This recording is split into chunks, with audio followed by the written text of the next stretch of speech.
Kenapa ada konsep penebusan di Kristen? Nah, itu ya kan. Nah, kalau kita kembali ke perjanjian lama, yaitu Yesaya. Yesaya 43 ayat 1 dikatakan, janganlah takut sebab aku telah menebus engkau. Satu, dah. Itu ada kata penebusan di sana. Yang kedua, Yesaya 43 ayat 14. Beginilah firman Tuhan penebusmu yang Maha Kudus Allah Israel. Dua, ada lagi.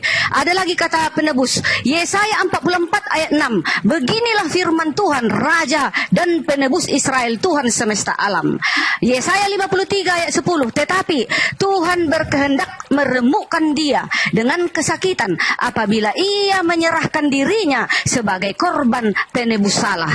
Ia akan melihat keturunannya, umurnya akan lanjut dan kehendak Tuhan akan terlaksana olehnya. Yesaya 43 ayat 14. Beginilah firman Tuhan penebusmu yang Maha Kudus Allah Israel. Yesaya 66 ayat 14. Maka engkau akan mengetahui bahwa akulah Tuhan juru selamatmu dan penebusmu yang Maha Kuasa, ya Yakub, katanya. Nah, kenapa ada sekarang di perjanjian baru konsep penebusan? Allah itu, Jehovah itu mau menebus manusia dari dosa. Bagaimana caranya? Tidak mungkin Jehovah itu yang turun ke bumi, karena dia adalah roh. Tetapi dia mengirimkan firman-Nya, yang telah menjadi manusia untuk konsep penebusan. Itulah tertulis di dalam Yohanes 1 ayat 1 dan ayat 14. Firman itu telah menjadi manusia dan diam di antaramu, katanya. Nah, sekarang kenapa tadi Bang Juma bilang kenapa ada konsep? Karena kalian gak ada di Al-Quran kitab Yesaya. Di Al-Quran nggak ada konsep penebusan, jadi kalian nggak tahu tentang penebusan. Kami di Kristen sudah ada. Kenapa kita mau ditebus? Karena manusia ini sudah terpisah karena dosa. Makanya dikatakan di dalam Galatia 3 ayat 13, Kristus telah menebus kita dari kutuk hukum Taurat.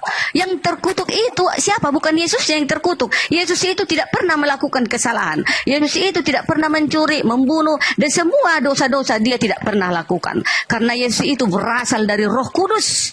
Dia berasal dari atas. Dia berasal dari firman Elohim. Diturunkan ke bumi untuk menebus manusia. Itulah konsep penebusannya. Tidak Allah itu yang turun. Tidak Allah itu yang tersalib. Tidak Allah itu yang terbunuh. Tidak. Tetapi yang terbunuh, yang menebus itu adalah manusia suci itu. Firman Elohim yang telah menjadi manusia itulah yang menebus manusia dari kutuk hukum Taurat. Gitu maksudnya Bang Juma. Jadi kalau kalian kan gak tahu tentang konsep penebusan. Gak ada di Al-Quran kitab Yesaya. Yesaya ini adalah Nabi Elohim. Yesaya ini adalah Nabi Allah. Kalau memang Al-Quran itu adalah kitab penyempurna, seharusnya kitab Yesaya ini ada tertulis di dalam Al-Quran supaya kalian tahu bagaimana tentang konsep penebusan, supaya kalian tahu bagaimana tentang Yesus ditusuk tangan dan kakinya. Yesus didatangkan di dalam Yesaya 14 ayat 7 atau 7 ayat 14. Di sana dia sudah dibuatkan tentang kedatangannya. Bayangkan Nabi Yesaya ribuan tahun sudah menubuatkan tentang kedatangan Yesus, tentang kelahiran Yesus sudah tercatat, disesuaikan dengan perjanjian baru. Jadi Alkitab kami ini Bang Juma, dia tersusun rapi. Jadi buku-buku Yahudi itu tidak bisa kami hilangkan, itu tetap kami bawa. Karena pertama-tama kebenaran datang dari kitab Yahudi, kemudian datang perjanjian baru, itulah rasul-rasul Isa Al-Masih, rasul-rasul Yesus, termasuk dengan Paulus telah mencatatkan semuanya itu. Satu. Dan apa buah-buah nabi palsu itu? Kalau buah-buahnya, dia penginjilan itu tersebar, kasih itu tersebar di seluruh penjuru bumi. Buah-buahnya itu tidak jahat. Kalau buah-buahnya itu baik, contoh Paulus, dia itu selama penginjilan, dia itu tidak pernah meniduri perempuan-perempuan. Dia tidak pernah berganti-ganti wanita ditidurinya. Dia tidak pernah melakukan kejahatan. Dia selalu melakukan kebaikan di dalam hidupnya. Paulus itu tidak pernah menginginkan harta benda. Paulus itu tidak pernah menginginkan tahta. Tetapi Paulus itu matinya aja menderita, dipenggal kepalanya. Biar tahu kalian Bang Juma, Paulus itu menderita. Jadi jangan kalian bilang lagi Paulus itu adalah buah-buah dari apa? Nabi palsu. Kalian yang sesat, kalian yang salah. Tetapi Paulus kami itu tidak pernah meniduri wanita-wanita, tidak pernah meniduri anak kecil. Kalian tahu itu. Dia kudus. Hidupnya setelah dia bertobat bertobat setelah dia meninggalkan segala kejahatannya. Dia melakukan segala kekudusan. Dia itu hidup kudus Paulus di dalam hidupnya. Dia selalu melakukan penginjilan di dalam kesucian. Itu dulu. Itu yang bisa saya bawakan. Oke, baik. Terima kasih, saya lanjut Bang Zoom. Saya tanggapi dulu Bang, ya Ibu Darni. Baik. Iya. Jadi kalau berbicara mengenai Paulus tidak melakukan hal-hal yang disebutkan oleh Ibu Darni, itu karena Paulus tidak diceritakan secara lengkap. Ada nggak kisahnya Paulus dari usia dia lahir sampai dia mati? Ada nggak? Nggak ada. Orang bapaknya ibunya aja nggak diceritakan. Bagaimana kita mau tahu dia lakukan apa aja? Kita nggak tahu. Andai saja ada riwayat hidupnya seperti Nabi Muhammad SAW mulai dari nol diceritakan, baru kita bisa petik. Oh, pada tahun sekian dia pernah mencabuli ini. Tapi kan tidak ada, gelap. Jadi nggak bisa dibanggakan itu, nggak bisa dijadikan alasan. Rasul kami tidak pernah. Dari mana Anda tahu? Mana kisah hidupnya? Ada? Tak ada kisah hidup Paulus itu nggak ada. Bapaknya aja kita tidak tahu siapa. Nah sekarang gini, ketika saudara Ibu Darni bercerita tentang juru selamat, penebus segala macam. Sekarang penebus di sini maksudnya apa? Nebus dosa dengan membunuh manusia gitu maksudnya? Tidak. Bukan seperti itu. Makanya di dalam Yesaya 63 jelas sekali di situ diterangkan bahwasanya dalam segala kesesakan mereka ini Bani Israel, bukan Vatikan, bukan Romawi. Jadi kita berbicara jangan skala Kristen sekarang, Kristen mula-mula yaitu Romawi. Kalau Romawi sudah bisa lolos, baru sekte-sekte lain bisa lolos. Romawi dulu, karena itu adalah Kristen pertama kali. Dalam segala kesesakan mereka bukan seorang duta, bukan seorang utusan. Yesus utusan. Maksudnya bukan Yesus, melainkan Tuhan sendirilah yang menyelamatkan Bani Israel. Dialah yang menebus Bani Israel dalam kasihnya dan belas kasihnya. Ia mengangkat dan menggendong Bani Israel sejak zaman dahulu kala. Ini dulu. Jadi menebus itu bukan berarti mati di atas tiang salib. Menebus itu dalam bahasa Ibrani go'al. Go'al itu artinya apa? Dia membebaskan orang-orang Yahudi dari penjajahan. Bukan menebus itu mati di atas tiang salib dalam konsep Roma, bukan. Itu kata go'al itu artinya membebaskan, memerdekakan, menebus mereka dari orang-orang yang menekan bangsa Yahudi. Makanya dikatakan dalam kitab Yesaya, ya, di dalam kitab Yesaya terkait dengan Nabi Musa alaihissalam, Yesaya 19 nomor 20. Apa yang dikatakan kemudian oleh Tuhan? Akan menjadi tanda saksi bagi Tuhan semesta alam di tanah Mesir. Apabila mereka berseru kepada Tuhan oleh karena orang-orang penindas, maka Tuhan akan mengirim juru selamat. Tuhan mengirim juru selamat. Tadi dikatakan dalam Yesaya 43, tidak ada juru selamat selain daripada aku. Nah ini Musa diutus sebagai juru selamat. Berarti Musa ini Tuhan. Berarti Musa ini Tuhan karena dia adalah juru selamat. Belum lagi dikatakan dalam Kisah Para Rasul 13 nomor 23. Yesus diutus sebagai juru selamat. Musa diutus sebagai juru selamat. Tetapi Tuhan mengatakan tidak ada juru selamat selain daripada aku. Akulah Tuhan dan tidak ada juru selamat daripada aku. Maksudnya Tuhan yang juru selamat ini mengutus juru selamat kecil utusannya berupa nabi, berupa rasul. Makanya dikatakan di Yesaya yang tadi yang saya katakan, Yesaya 120, Musa disebut juru selamat, Yesus juga disebut juru selamat. Tapi tidak ada juru selamat penebus, hanya ada satu, yaitu Tuhan pencipta langit dan bumi yang mengutus para nabi kepada umat yang dipilih Tuhan untuk ditebus, diselamatkan dari pembantaian penjajah. Itu yang perlu dipahami, bukan ditebus dengan darahnya. Kenapa? Karena bagi ajaran Yahudi, ini kuncinya saya kasih. Imamat 1 nomor 2. Bicaralah kepada orang Israel. Ini, orang Israel nih, bukan orang Roma. Bicaralah kepada orang Israel. Katakanlah kepada mereka orang-orang Israel. Apabila seorang di antara orang Israel hendak mempersembahkan persembahan kepada Tuhan, haruslah orang Israel ini mempersembahkan persembahan ternak, yaitu lembu, sapi, kambing, domba. Orang Roma apa persembahannya orang Roma? Manusia. Yesus. Makanya mereka memaksakan Yesus ini harus jadi domba. Makanya dikatakan dalam kitabnya orang Roma, Yohanes 1 nomor 29, lihatlah inilah anak domba Tuhan. Parah kali bah. Yesus dibilangnya anak domba supaya dia menyamakan ajaran Tuhan yang datang kepada Bani Israel. Ini imamat 1 nomor 2 tidak bisa Anda bantah. Bicaralah kepada orang Israel. Mana dalilnya? Bicaralah kepada orang Roma. Tuhan akan menebus dosa-dosa mereka dengan mengorbankan manusia.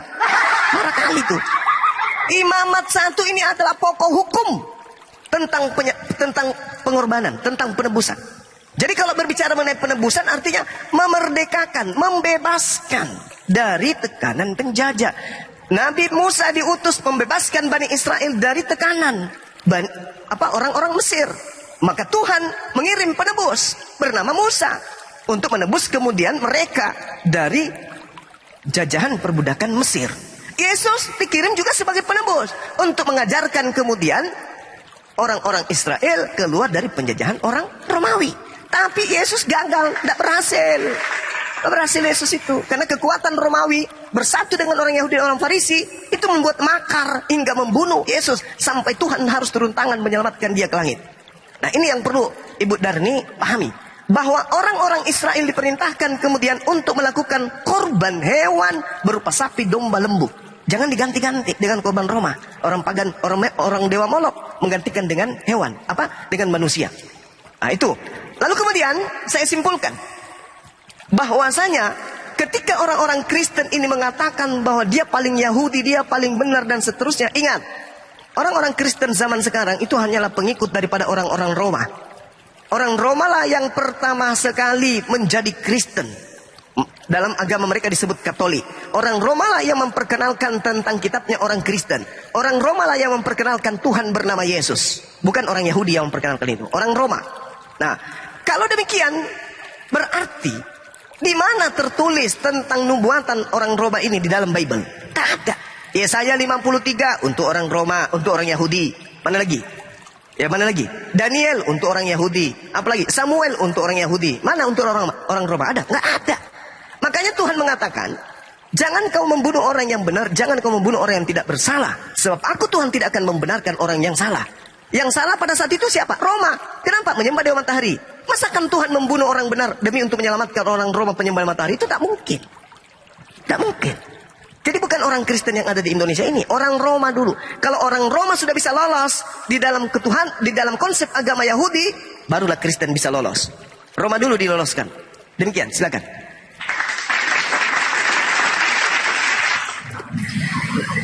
Ya, terima kasih Bang Suma. Siapa dulu? Halo. Ya, silakan Bang, silakan. Ya. Aduh. Jadi saya kasih temam dulu tentang konsep memelihara hukum Taurat. Jadi saat ini saya jadi pengikut Yesus, tapi saya juga memelihara hukum Taurat. Ketika saya mengandalkan Tuhan dalam kehidupan saya, ketika saya mengasihi sesama saya manusia, apapun latar belakangnya, maka itu namanya saya sudah memelihara hukum Taurat. Ya, karena Tuhan Yesus sendiri bilang bahwa hukum Taurat itu disimpulkan dalam 2 hukum kasih, yaitu kasihilah Tuhan Allahmu dengan segenap hatimu dan dengan segenap jiwamu, dan kasihilah sesama manusia seperti dirimu sendiri. Itulah hukum Taurat. Ya, jadi perihal soal Paulus memelihara hukum Taurat, yang seperti Bang Suma jelaskan tadi, itu konteksnya Bang. Saya kira sudah paham ya. Kemudian, jadi konteks bahwa Paulus setelah menjadi pengikut Yesus, dia dikatakan bertobat lagi, kembali ke kelakuannya dulu seperti waktu belum menjadi pengikut Yesus, bahwa itu bisa tidak seperti yang Bang Suma baca tadi, jelaskan tadi. Ya. Kemudian perihal pemahaman Al-Quran tentang nasib orang pengikut Yesus di akhirat nanti, itu sah saja dan itu kita hargai. Ya, karena kita harus menghargai keyakinan orang lain. Ya, namun yang kami yakini bahwa kami menjadi pengikut Kristus dan jaminan kehidupan kekal setelah kehidupan jasmani ini itu sudah di tangan kami. Ya, itu. Kemudian apa lagi ya? Jadi tidak benar bahwa konsep penyalipan Yesus itu diciptakan oleh orang Romawi. Ya, karena sangat sudah jelas di Alkitab itu bahwa kedatangan Yesus Kristus ke dalam dunia sudah dinubuatkan sejak kejatuhan Adam sampai kitab Yesaya dan sebagainya dan seterusnya. Sampai sebelum Yesus mati di kayu salib, berulang-ulang dia katakan bahwa dia akan mati dan bangkit dari antara orang mati. Saya kira apa yang dinubuatkan di Perjanjian Lama dan apa yang dikatakan Yesus sebelum kematiannya tentang kebangkitannya dari orang mati tidak kontras dengan nubuatan di Perjanjian Lama. Saya kira itu alat validasi, alat parameter yang sangat akurat untuk menilai konsep penyaliban Yesus ini, apakah konsepnya itu datang dari orang Romawi atau dari Tuhan sendiri. Saya kira demikian, Bang.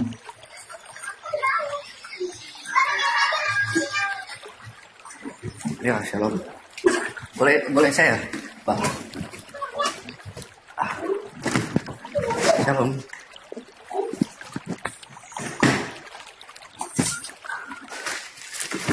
Oke, saya mau ini ya. Tadi tentang sunat itu dikatakan di dalam Kisah Para Rasul 15 memang sudah ada sidang-sidang.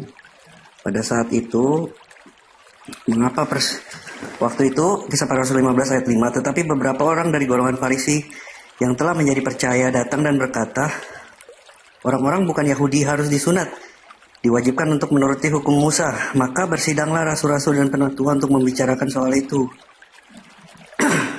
Lalu ditetapkan bahwa orang-orang dikatakan seperti ini, kalau demikian, mengapa kamu mau mencobai Allah dengan meletakkan pada tengkuk murid-murid itu suatu kuk yang tidak dapat dipukul baik oleh nenek moyang kita maupun kita sendiri? Maka ada perumusan seperti ini. Kisah Rasul 15 ayat 19, sebab itu berpendapat bahwa kita tidak boleh menimbulkan kesulitan bagi mereka dari bangsa-bangsa lain yang berbalik kepada Allah. Tetapi kita harus menulis surat kepada mereka supaya mereka menjauhkan diri dari makanan yang telah dicemarkan berhala-berhala, dari percabulan dan dari daging binatang yang mati dicekik dan dari darah. Sebab sejak zaman dulu hukum Musa diberitakan di tiap-tiap kota dan sampai sekarang hukum ini dibacakan tiap-tiap hari Sabat.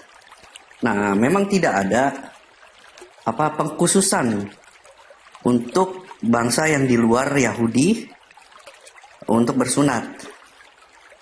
Jadi disebutkan waktu Bang Juma ngomong tadi, si Rasul Paulus mengajarkan tentang tidak bersunat itu untuk bangsa-bangsa lain ya.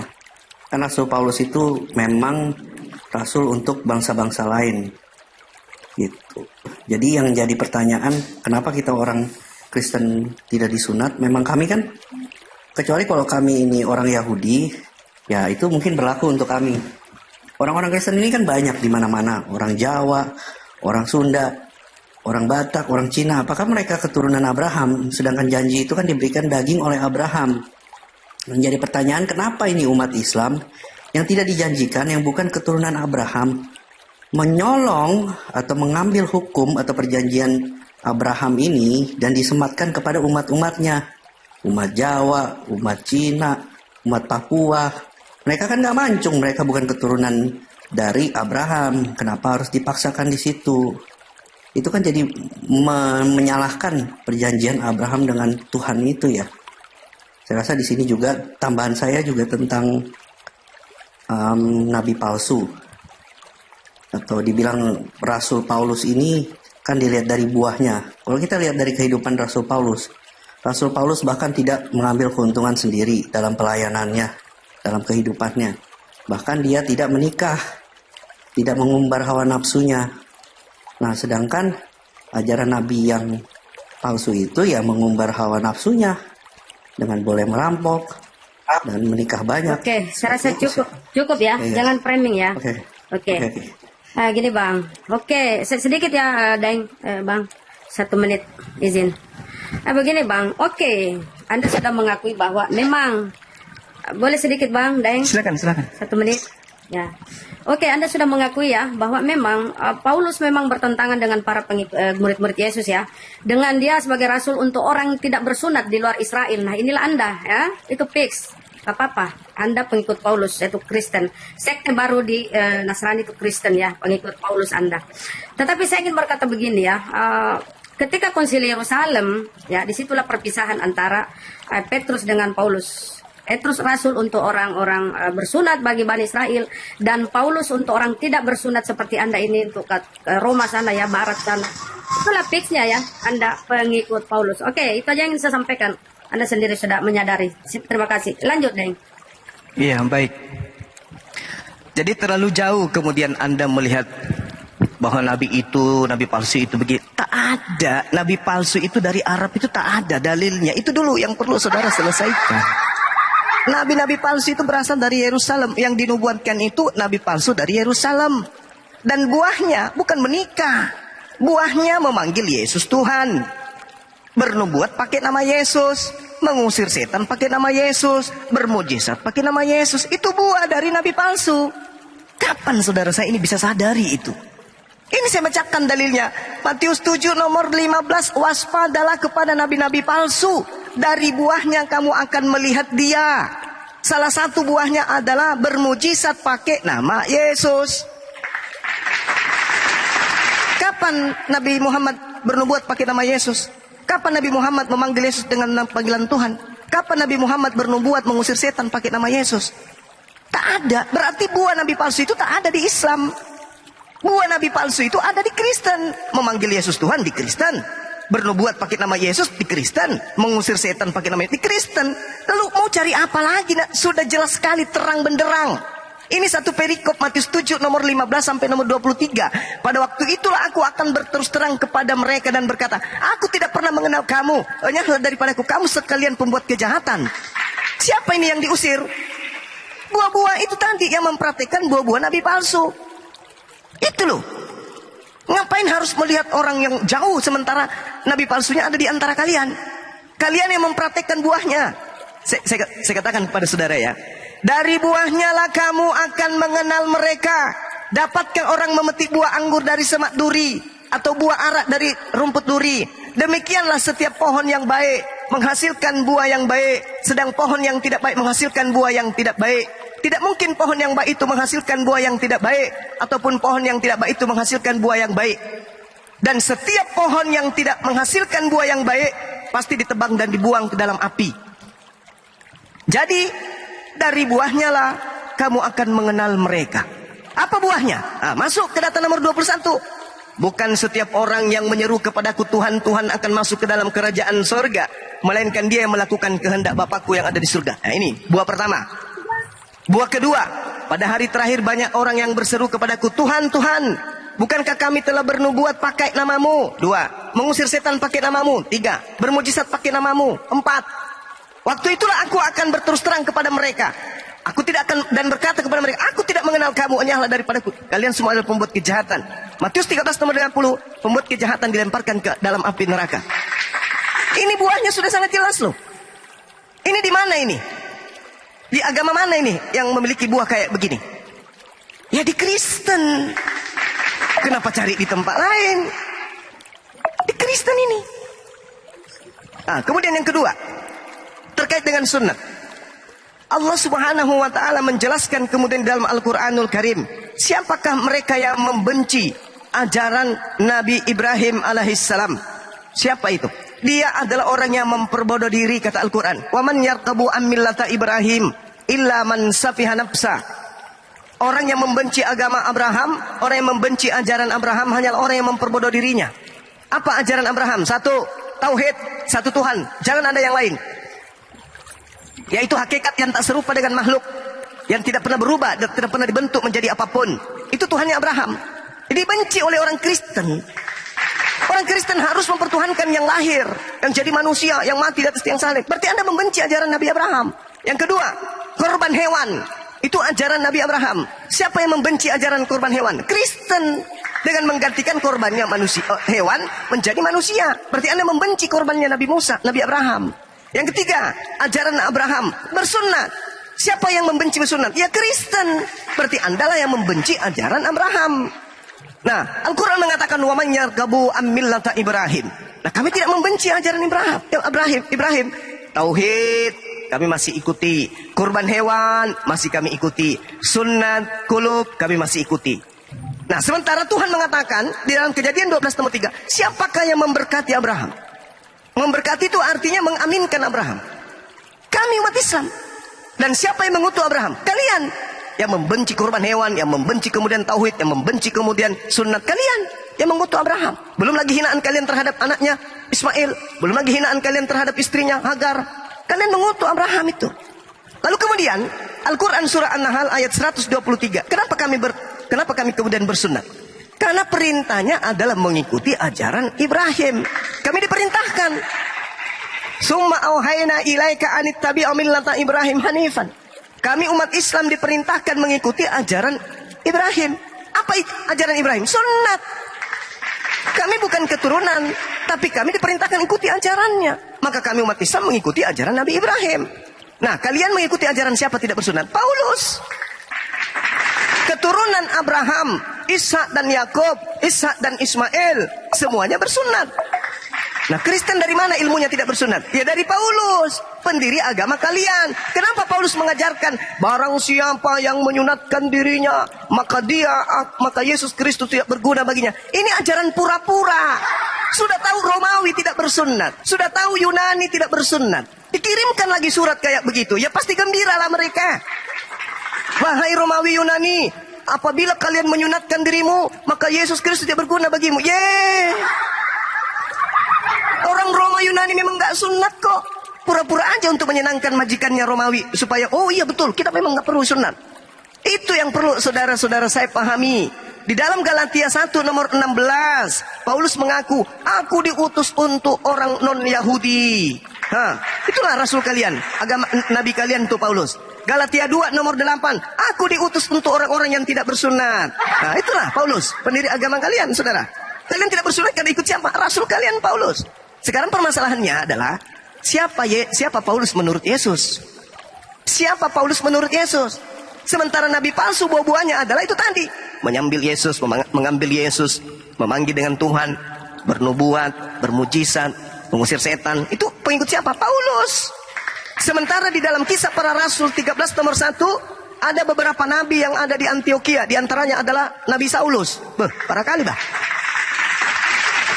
Ya, itu yang perlu saudara pahami. Jadi di sini jangan Anda menjagokan Advent, jangan Anda menjagokan Protestan. Anda harus membebaskan Katolik dulu sebagai sumber agama kalian.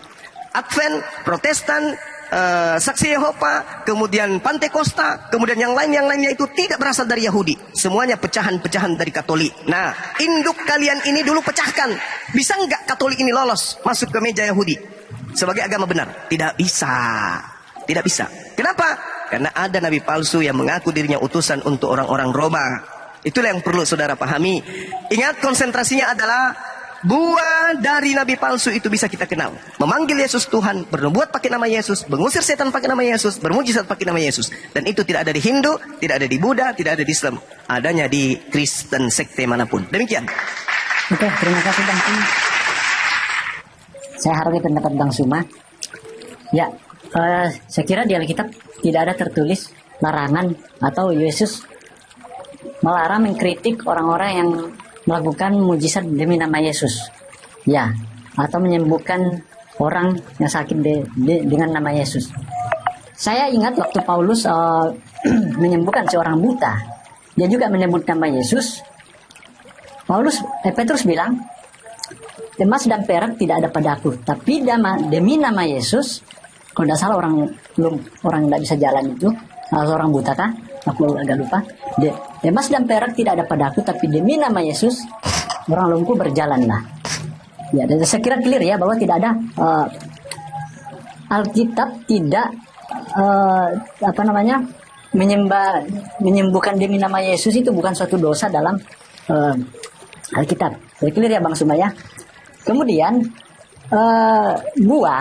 konteks buah. Jadi buah ini terkait dengan perbuatan. Ya. Sama dengan melakukan kehendak Bapa di sorga. Konteksnya sama dengan perbuatan. Ya. Jadi bukan cuma menyembuhkan banyak orang, memberitakan Injil, namanya buah. Nah, Yesus berbicara di Alkitab yang mengatakan bahwa pada hari-hari terakhir akan banyak orang datang kepadaku bahwa Tuhan, Tuhan. Sementara Yesus bilang, bukan yang menyebut aku Tuhan yang akan masuk dalam kerajaan sorga, tapi orang melakukan kehendak Bapakku di sorga. Nah, kehendak Bapa di sorga itu kehendak Tuhan itu adalah perbuatan. Tidak bisa dipungkiri bahwa banyak orang Kristen, banyak pendeta, banyak penginjil yang memang memberitakan Injil, yang memang melakukan mujizat, tapi hanya sebatas mujizat. Di sisi lain dia melakukan pemberitaan Injil, di sisi lain dia menyembah Tuhan, tapi di sisi lain dia selingkuh, dia main perempuan. Maka Tuhan Yesus berkata seperti itu. Itulah konteks ayat itu, konteks untuk orang Kristen sendiri. Betul itu. Iya. Jadi konteksnya itu Bang Suma. Kemudian saya kira ini masalah apa ini? Masalah Paulus saya kira sudah jelas ya. Saya kira tidak ada yang salah pada Paulus ya. Saya sudah jelaskan masalah buah tadi ya. Kalau kita melihat buah Paulus, kejahatan apa yang dilakukan sehingga buahnya itu tidak baik. Ya. Kemudian kalau Bang Suma tadi bilang bahwa tidak dirinci secara jelas, tidak dituliskan perbuatannya, riwayat hidupnya. Saya kira dalam Alkitab, kalau ada seorang tokoh yang melakukan kejahatan, pasti itu ditelanjangi. Seperti waktu Nabi Daud. Kalau dalam Al-Quran disebut Nabi Daud melakukan kejahatan yang luar biasa. Itu diterangkan, diperjelas, ditelanjangi supaya orang tahu. Iya. Kemudian justru di Matius pasal awal itu dikatakan bahwa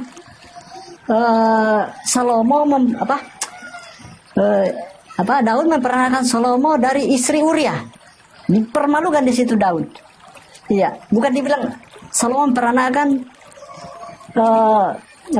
Daud memperanakan Salomo dari istri Daud, bukan, tapi dibilang Daud memperanakan Salomo dari istri Uria. Jadi jelas bahwa sesuatu yang tidak ada yang ditutupi di dalam Alkitab. Ya, apalagi seorang utusan Tuhan, kalau dia melakukan kejahatan, perbuatan yang tidak baik, jelas akan tertulis. Ya, saya kira demikian Bang Suma. Terima kasih. Oke, baik. Saya ambil dari awal, Bang. Siapa yang akan mempermalukan Paulus? Siapa? Paulus tidak diterima. Paulus bukan tokoh penting bagi orang Yahudi. Siapa yang mau mempermalukan dia? Siapa juga yang mau menulis tentang dia? Sedang Paulus ini bukan siapa-siapa, bukan nabi bagi mereka.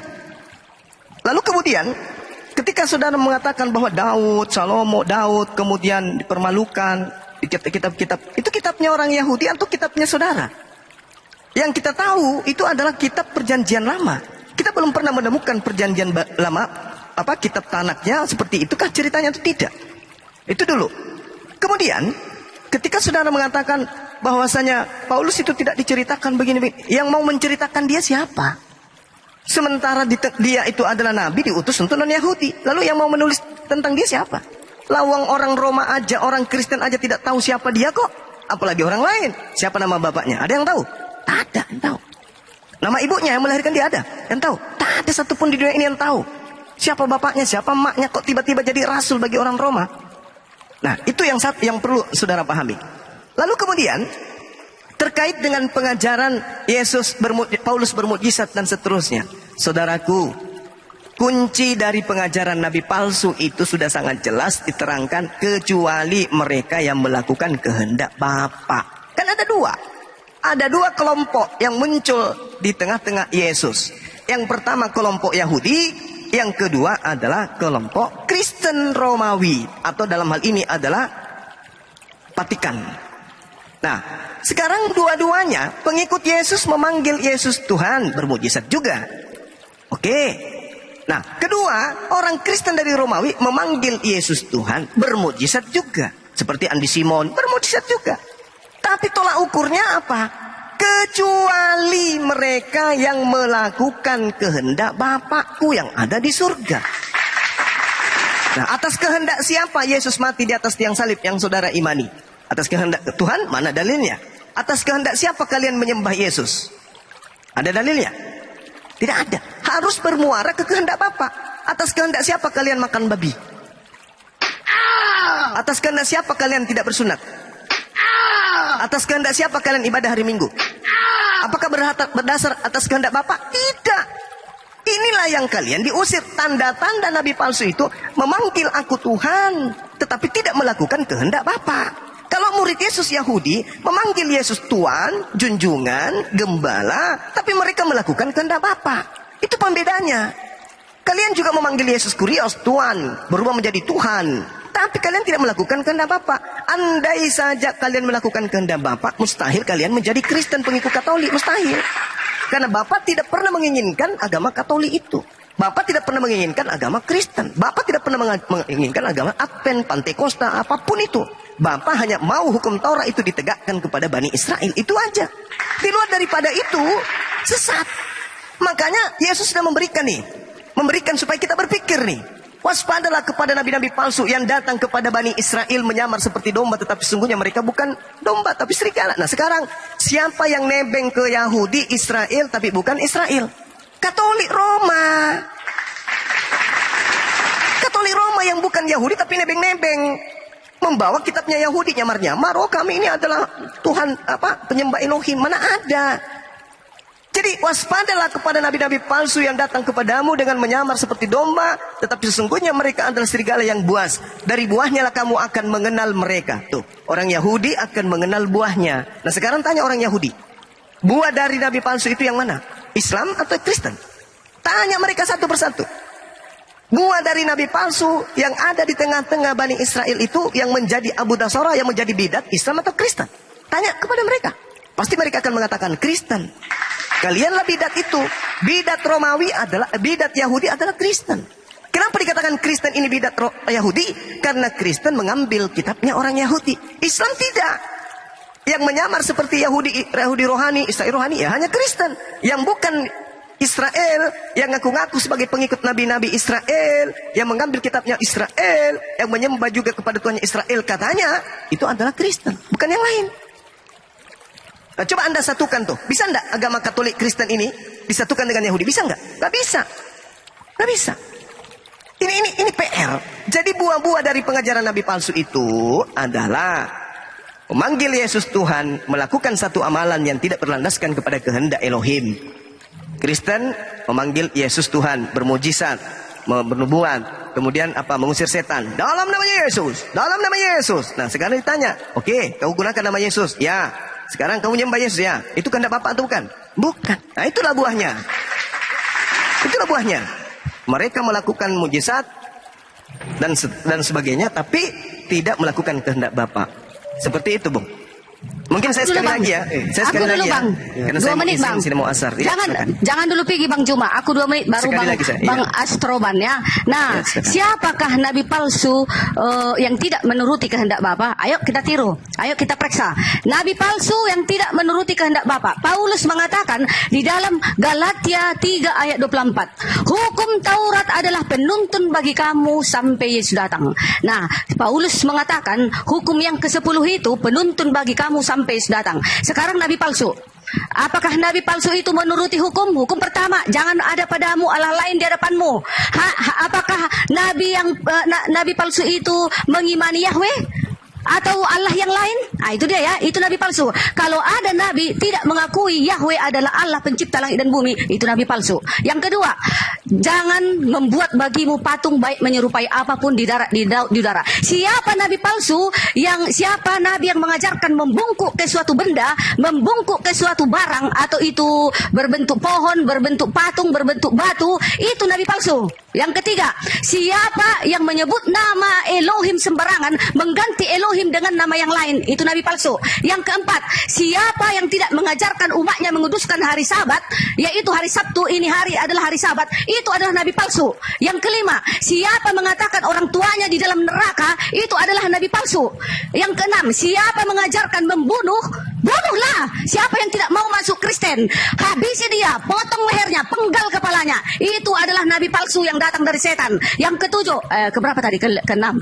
Tadi keenam membunuh. Ketujuh, siapa yang mengajarkan umatnya untuk berzina, siapa yang berzina dan membunuh tidak ada penghukuman atasnya, dia adalah umat Allah. Kalau ada katanya seperti itu, itulah nabi palsu. Yang kedelapan, jangan mencuri. Siapa nabi yang mengajarkan umatnya boleh mencuri, Itu adalah nabi palsu. Siapa umatnya? 10 sekarang. Hukum ke-10. Jangan mengingini milik sesamamu manusia. Jangan mengingini istri keponakanmu, istri saudaramu, istri teman-temanmu, istri sahabat-sahabatmu. Siapa mengajarkan mengambil istri sahabatnya ini, atau keponakannya, atau anaknya, atau siapa-siapa, itu nabi palsu.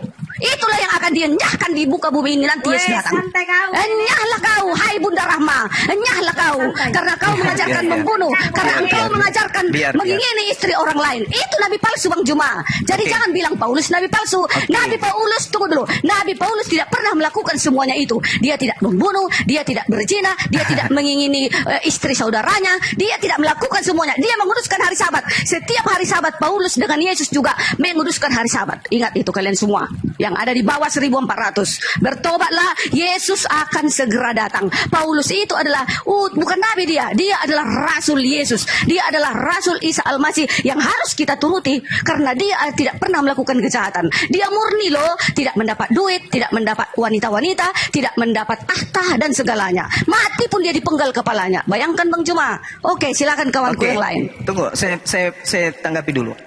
Jadi Ibu Darni ini harus dilantik menjadi nabi juga, karena dia membuat aturan baru. Tanda-tanda nabi palsu 10 poin.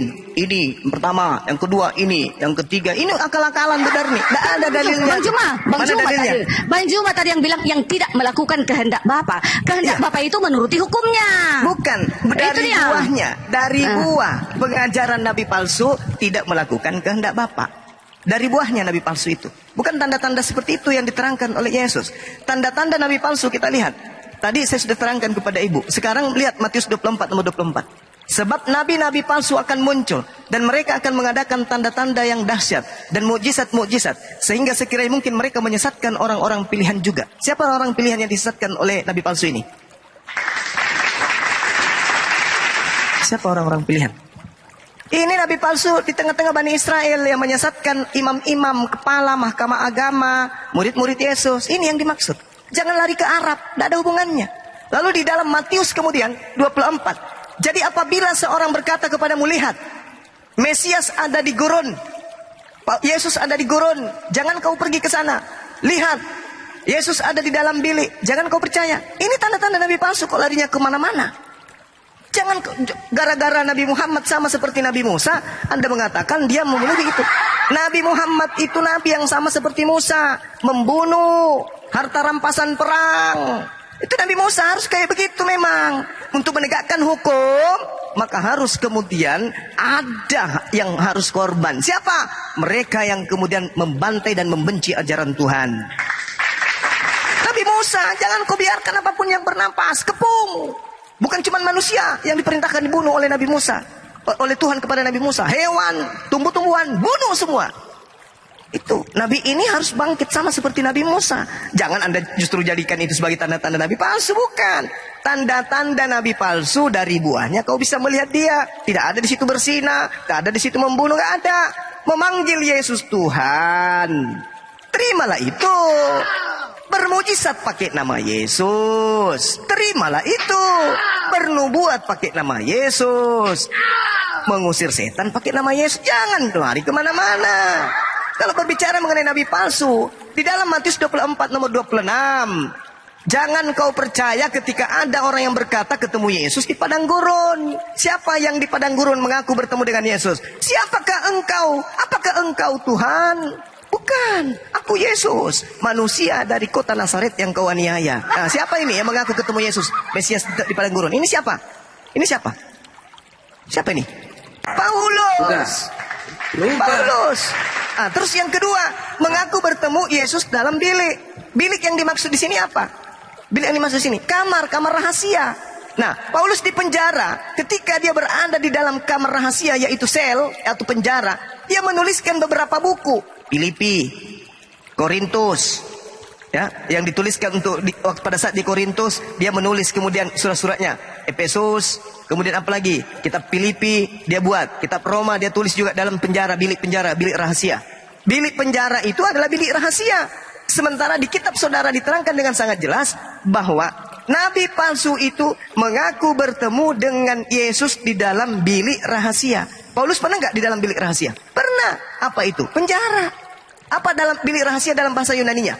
Temeion. Bukan taimeong ya, bukan taimeong, tapi temeion. Bilik rahasia atau gudang rahasia. Pernah nggak kemudian Nabi Muhammad menerima wahyu dalam gudang? Menerima wahyu dalam kamar? Tak pernah. Tetapi kalau dikatakan menerima wahyu bertemu dengan Yesus dalam temeion, ya hanya Paulus. Sehingga muncul tulisan-tulisannya seperti kitab Roma, kitab Filipi, kitab Efesus. Semua itu dituliskan di dalam bilik rahasia, yaitu penjara. Ini nubuatan tergenapi kepada Paulus. Karena kenapa? Nabi-nabi palsu itu berasal dari Yerusalem. Antikristus itu memang betul berasal dari tengah-tengah kita.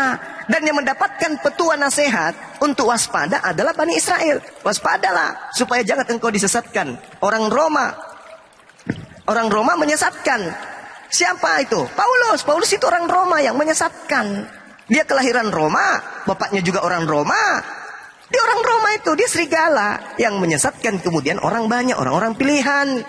Jadi jangan lari kemana-mana, 10 hukum tak ada hubungannya. Terkait dengan apa yang dilakoni oleh Nabi Muhammad SAW, dia harus menegakkan hukum-hukum. Yesaya 42 nomor 1, lihatlah itu hambaku, kepadanya aku berkenan. Dia akan menegakkan hukum-hukum kepada bangsa-bangsa. Bagaimana hukum Tuhan bisa ditegakkan kalau tidak dengan cara seperti Nabi Musa? Bagaimana mungkin ditegakkan? Kalian, tinggalkan penyembahan berhala. Kenapa bisa? Kami lebih cinta berhala. Tidak, Tuhan menginginkan kemudian hukum-hukumnya ditegakkan. Makanya baca kisah para rasul 3 nomor 2 nomor 23. Akan terjadi siapapun yang tidak mendengarkan Nabi itu akan dibunuh dari umat kita. Apa tuh? Dan seorang nabi palsu yang terlalu berani berbicara tentang namaku tapi tidak kuperintahkan, nabi itu harus mati. Tidak ada penulis Bible yang tidak mati mengenaskan. Semua mati mengenaskan. Mulai dari Paulus dan seterusnya. Paulus ini, supaya dia dianggap nabi, supaya dia dianggap orang benar, kudu wajib dia bertobat kan? Iya kan? Bagaimana seekor serigala bisa menyamar domba kalau dia tidak berpura-pura? Bagaimana? Bisa tidak serigala ini nyamar seperti domba kalau dia tidak berpura-pura baik? Tidak bisa. Nah sekarang permasalahannya ada di entry point-nya. Apa itu? Nabi palsu mengaku bertemu dengan Yesus. Titik. Titik setitik-titiknya. Siapa yang pernah bertemu dengan Yesus? Paulus atau Nabi Muhammad? Nabi Muhammad tidak pernah mengaku bertemu dengan Yesus di padang gurun. Tidak pernah mengaku bertemu Yesus dalam bilik penjara. Paulus memenuhi syarat itu. Dia bisa bermujizat, menyesatkan banyak orang. Orang-orang pilihan disesatkan, menganiaya murid Yesus. Di dalam Lukas 21 nomor 8, waspadalah kepada penyesat yang datang menggunakan namaku, membawa-bawa namaku dan mengajarkan akulah dia. Namun sebelum penyesat itu datang kepadamu, kamu semua terlebih dahulu dianiaya. Siapa yang dia menganiaya murid Yesus? Paulus. Siapa yang mengaku murid Yesus? Paulus. Siapa yang mengajarkan memanggil Yesus Tuhan? Paulus. Siapa yang bermujizat menduruat dan seterusnya? Pengikut siapa? Paulus. Kurang apa lagi? Antikristus itu berasal dari Yerusalem. Yeremia 23 baca satu perikop. Nabi-nabi Yerusalem inilah yang penyesat dan akan diberikan Tuhan aib dan noda sebagai tanda kekekalan kepada mereka untuk mempermalukan mereka. Itu data. Nabi-nabi Yerusalem telah membuat murka Tuhan. Kepadanya pengikutnya akan diberikan aib. Apa yang dikatakan aibnya? Dia akan dipermalukan. Kalau Ibu Darni itu ngamuk, itu karena dipermalukan. Manusia kok disembah? Hasil daripada nabi palsu. Nabi palsu itu umatnya akan dipermalukan. Coba Anda baca dalam Yeremia 23 itu. Apa yang dikatakan satu perikop di sana? Nabi-nabi penyesat dari Yerusalem yang akan dari kalangan mereka, di kalangan para nabi Samaria, aku melihat ada yang kurang pantas. Mereka bernubuat demi nama Baal, menyesatkan umat Israel. Tetapi di kalangan para nabi Yerusalem, aku melihat ada yang mengerikan. Anda mengatakan Paulus bukan nabi. Kisah para rasul 13 nomor 1. Ada beberapa nabi dan pengajar di Antioquia. Di antaranya adalah Nabi Saulus. Tetapi di kalangan para nabi Yerusalem aku melihat ada yang mengerikan. Mereka berzina dan melakukan perlakuan tidak jujur. Mereka menguatkan hati orang-orang yang berbuat jahat. Atau orang-orang yang berbuat jahat, Romawi Yunani dikuatkan hatinya. Untuk sehingga mereka tidak seorang pun yang bertobat dari kejahatannya. Semuanya mereka telah menjadi Sodom bagiku. Dan penduduknya seperti Gomora. Ayo, rumah ibadahnya nikahkan Sodom Gomora itu di mana? Sebab beginilah firman Tuhan semesta alam mengenai para nabi itu. Mengenai nabi Yerusalem itu. Janganlah dengarkan perkataan para nabi yang bernubuat kepadamu. Mereka hanya memberi harapan yang sia-sia kepadamu dan hanya mengungkapkan penglihatan rekan hatinya sendiri, bukan apa yang datang dari mulut Tuhan. Tuh, Paulus mengakui, aku menulis bukan dari firman Tuhan, tapi dari keinginanku sendiri. Apa ending daripada Nabi Yerusalem? Aku akan menimpakan kepadamu aib yang kekal dan noda yang kekal yang tidak terlupakan. Itulah aibnya. Kalian mengaku sebagai utusan, sebagai umat Tuhan. Kalian mengaku sebagai pengikut Yesus. Tapi yang kalian tuhankan manusia. Kalian dipermalukan. Ini aib untuk kalian tuh. Sehebat apapun ajaran kalian. Kasih. Begitu kita buka kulitnya. Nyembahnya manusia coy. Ajaran dari Roma ternyata. Bani Israel beruntun Nabi datang kepada mereka. Beruntun kitab datang kepada mereka. Mereka tidak pernah menyembah manusia. Itu aib. Bagi pengajar Nabi-Nabi Yerusalem. Tapi saudara mau berterima mau tidak, saya hanya menyajikan data. Saya tidak ada niat untuk menghujat atau menista. Semua yang saya ceritakan ini berdasarkan data yang ada di dalam kitab saudara sendiri. Anda mau percaya ataupun tidak percaya, saya kembalikan kepada saudara. Mungkin saya pamit. Di sini sudah asar teman-teman. Kita ada acara buka bersama di Gunung dengan warga setempat. Teman-teman yang ada di Kota Makassar dan sekitar yang ikut, silakan. Pada dasarnya bahwa diskusi ini harus kita bangun. Islam datang untuk membersihkan Yesus, nabinya umat Islam yang disebut dengan nama Isa, dari fitnahan-fitnahan Romawi yang Yunani, yang mana dia difitnah sebagai Tuhan yang datang mati disalib dan seterusnya. Islam hanya datang meluruskan dan mengingatkan. Kalau saudara-saudara Kristen tidak mau mendengarkan, silakan. La ikraha fiddin. Silakan beragama Kristen dengan baik, tapi dengan catatan pelajari Bible dengan baik pula. Jangan Anda mengatakan nabi palsu itu begini. Sementara data yang Yesus sajikan, nabi-nabi palsu dari buahnya kau bisa mengenal dia. Pertama memanggil aku Tuhan, membuat pakai nama aku, bermujizat. Jangan Anda tinggalkan itu. Lantas lihat yang di tempat lain. Jangan. Pelajarilah dengan jujur Bible itu supaya bisa tercerdaskan dan sampai kepada kebenaran. Saya kira begitu teman-teman sekalian. Mohon maaf kalau saya tidak bisa berlama-lama di sini. Saya ada tugas. Dan terima kasih atas kebersamaannya Bu Darni. Mohon maaf, sehat selalu Ibu. Teman saya, abang saya Astromai Kuru Sumanga Samune, dan juga Bang Song. Thank you. Saudara Imrus, Bunda Rahma, Dinda Tedore, dan juga Dinda Blokir Permanen. Silakan dilanjutkan diskusi yang baik. Aku pun turun ya blokir. Dikit. Iya, Satu-satu sebelum. Enggak mau aku sama Pak Bunda Rahma, enggak mau aku turun aku. Enggak, nanti kan ribut. Enggak mau sama perempuan enggak mau. TW Bolangi. Satu setengah mau TW. Aku mau TW Bolangi. Ganti sama Tedore tante. Apanya menyampaikan? Takut. Bunda. Iya, saya pamit dulu ya teman-teman. Sahabat-sahabat saya. Subhanakallahumma bihamdi asyhadu an la ilaha illa anta astaghfiruka wa atubu ilaik. Salam tauhid, salam satu Tuhan. Jayalah Islam, jayalah Indonesia kita. Assalamualaikum warahmatullahi wabarakatuh dan semangat sore. Waalaikumsalam warahmatullahi wabarakatuh. Tinggal Astropi Aku sama mau TW saya. Bolangi ini ya. Ayo, silakan. Iya. Ini aku mau kasih tahu si Darmi itu kenapa kabur ya. Ini Lukas 19